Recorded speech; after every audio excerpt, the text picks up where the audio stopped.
Oh, okay. I just want to make sure it was unanimous. I mean, because I can finally get a unanimous vote.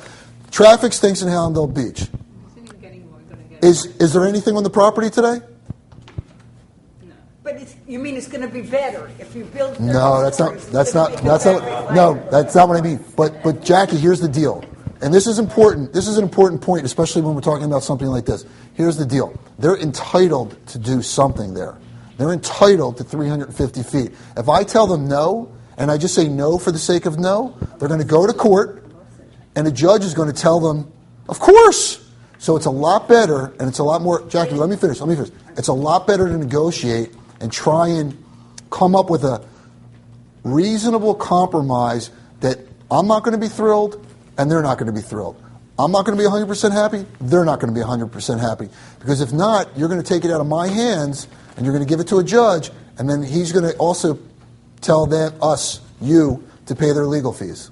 In California, there is a density requirement, and for every certain number of people, you have to have a street and a school. Here, it's crazy. It's just crazy. First you build the place, and then you say, gee, we don't have a street. What do we do now? Is that the way you plan a city? That's what Hallandale Beach paid how much money to have city planners come in? If I could add something I'm so disgusted. One of the things that I've mentioned to a lot of people, and it sometimes gets forgotten, and I have to admit I haven't done the best job of promoting it just because I haven't posted a lot of photographs of it. But one of the things over the last few years, I have to say that's really bothered me, is the fact that everyone seems to forget the fact, and Commissioner London knows this because I've talked to him about it a lot, is Hibiscus Street, which is that street that's the very first east-west street north of Gulfstream Park off of Federal Highway. And originally, as Keith mentioned at a meeting probably 2 or 3 years ago, the city actually had tentative plans for what possibly could have been a connecting route that would go from US 1 to basically behind Publix. And he's mentioned this at various meetings, but I tend to think that this has been sort of overlooked, because one of the things that's so troubling about this is that Mayor Cooper, Commissioner Julian, ended up approving the plan that put the Gulfstream Park dormitory directly in that place. Gulfstream has all that land. They could have put that dorm in a lot of places because it's housing. They could have put that anywhere.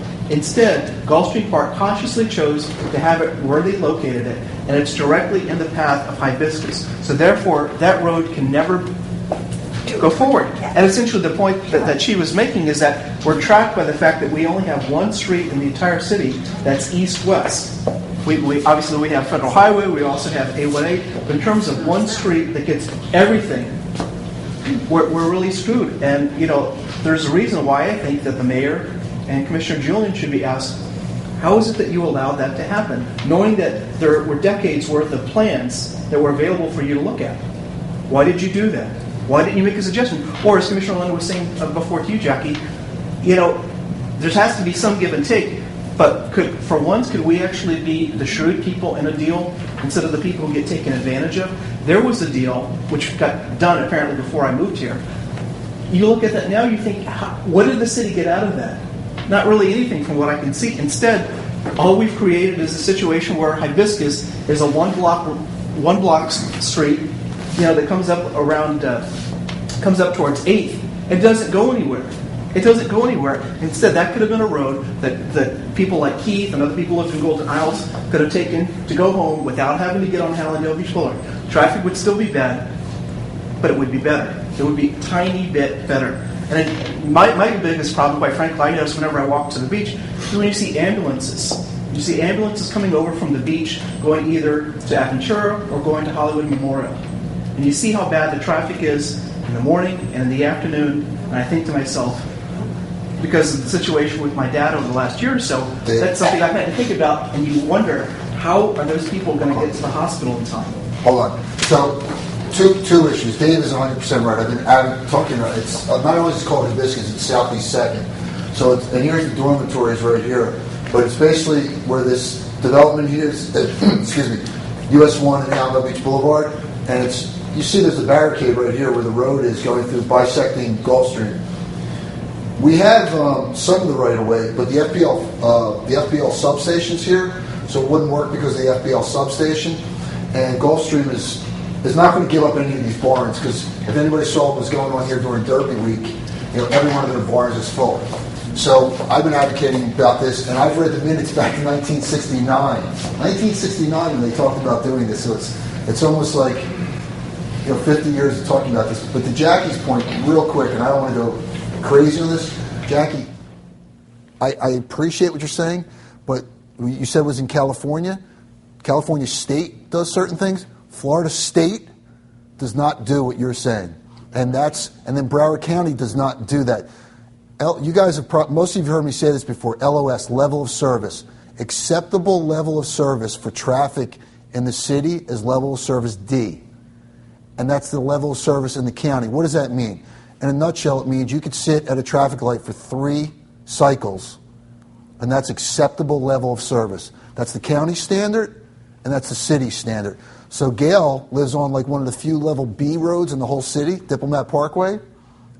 So had the Diplomat gotten built, your level of B would no longer have been a level of B. It would have been DE or whatever. But that's, around there, 3 cycles is acceptable level of service. So when people call me up now and they say, hey, I can't get to Walmart anymore because, now they're so busy, I can't make that left-hand turn. That's acceptable behavior. So I hear you, especially what you said about the schools. I mean, it's really true. We'll build and then we'll go later in parks, but I'm not going to get started. Chad.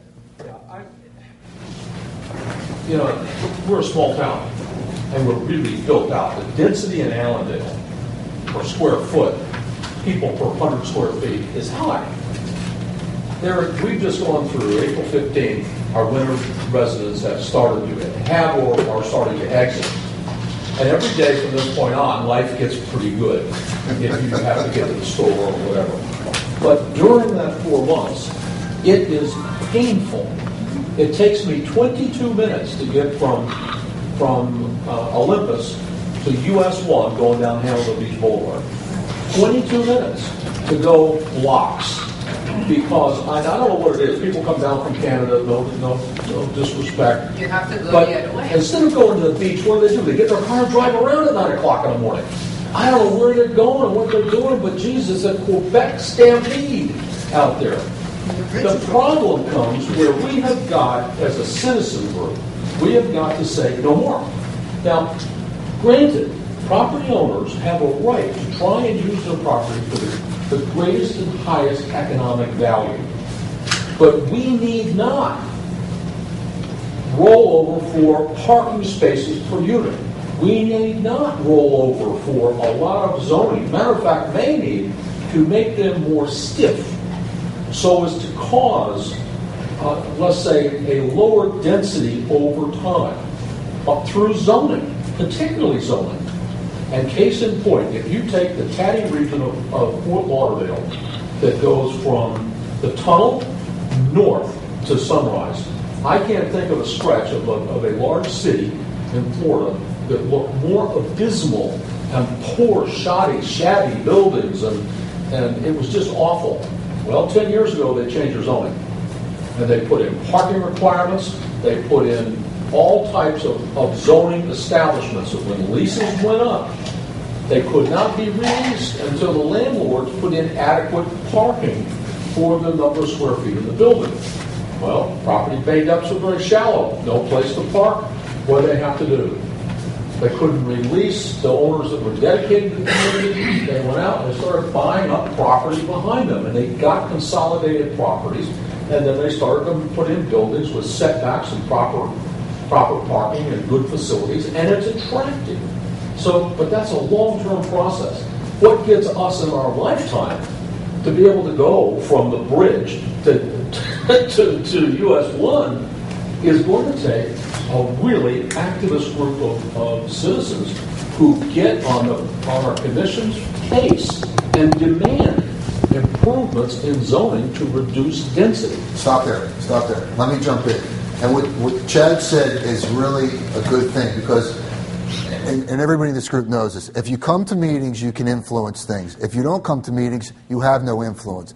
But also, I'm going to go back to Jackie's point and to Eddie and Peg's point, which is because there's an entitlement, And because there is an economic value, because when they purchase the property and it's at, just give for instance, 25 units to the acre, or 50 units to the acre, or commercial, has a commercial zoning, they have an entitlement and they purchase it. And there's this little thing in Florida, going back to what you said, Jackie, it's called Burt Harris. It's called the Burt Harris Act. And it's also in Texas and Alaska, which basically says, because I bought a piece of property with an entitlement, I have a presumed, I'm not going to get the exact language right, a presumed amount of profit that I'm entitled to. There's only been 1 or 2 Burt Harris lawsuits in all the years that it's been around. But Miami Beach fought it. But when they finally got to where they were going to go to court, they kind of went on the side and mediated, and they worked through that. But you're going to have tough people, and again, somebody like Related Group, they do billions of dollars worth of stuff. You know, I hate, we're a $100 million city. We're not much to be messed with, but they're a $1 billion corporation.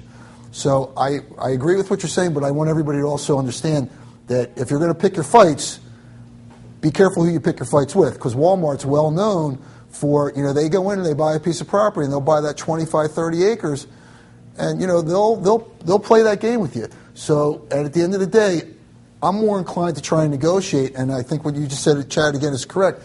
Parking is an issue in this city.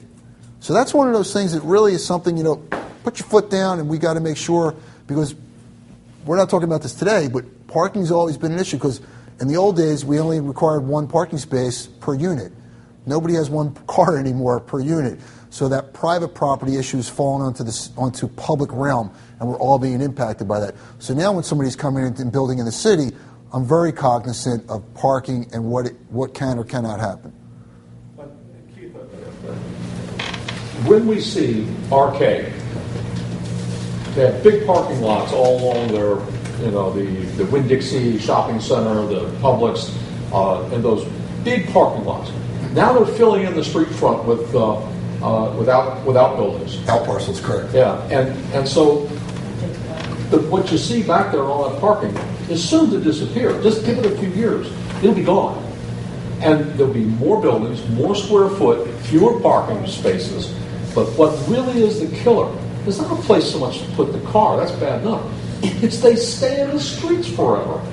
And literally, I mean, when you look at it, is it acceptable quality of life to spend 22 minutes to drive 10 blocks? Well, and again, this is a double-edged sword, because if I talk New York City. if I talk to people over by where Carolyn lives, jobs and services, and they want development, the issue is east of US 1 or east of Dixie Highway.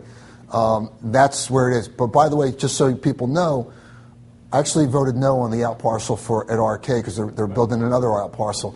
And parking was one of the things, and Commissioner Levy didn't let me ask my questions. For commercial retail in this city, we require 4 spaces per 1,000 square feet. So RK, again, please don't quote me on this, approximately 400,000 square feet. They were right on the cusp of, I don't remember if they were plus 17 or minus 17. They were really close on the cusp. But I agree with you, and that's a great point. So when you think about these things, you know, do you want to have the opportunity to shop in this place? Do you want the convenience of a bank? Because, you know, they wouldn't want to build here if we weren't shopping and visiting their facilities.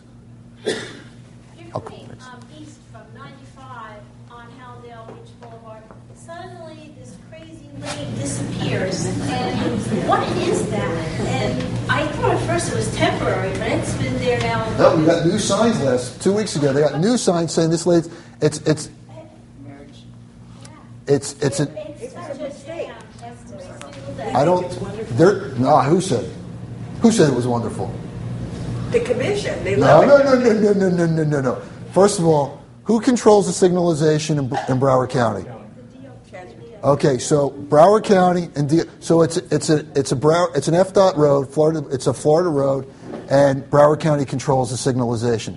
So I would advocate to go up there, but basically when they came to the commission, they said, this is what we're doing. And I said, thank you for coming. Is there anything I could say or do to influence this decision? No.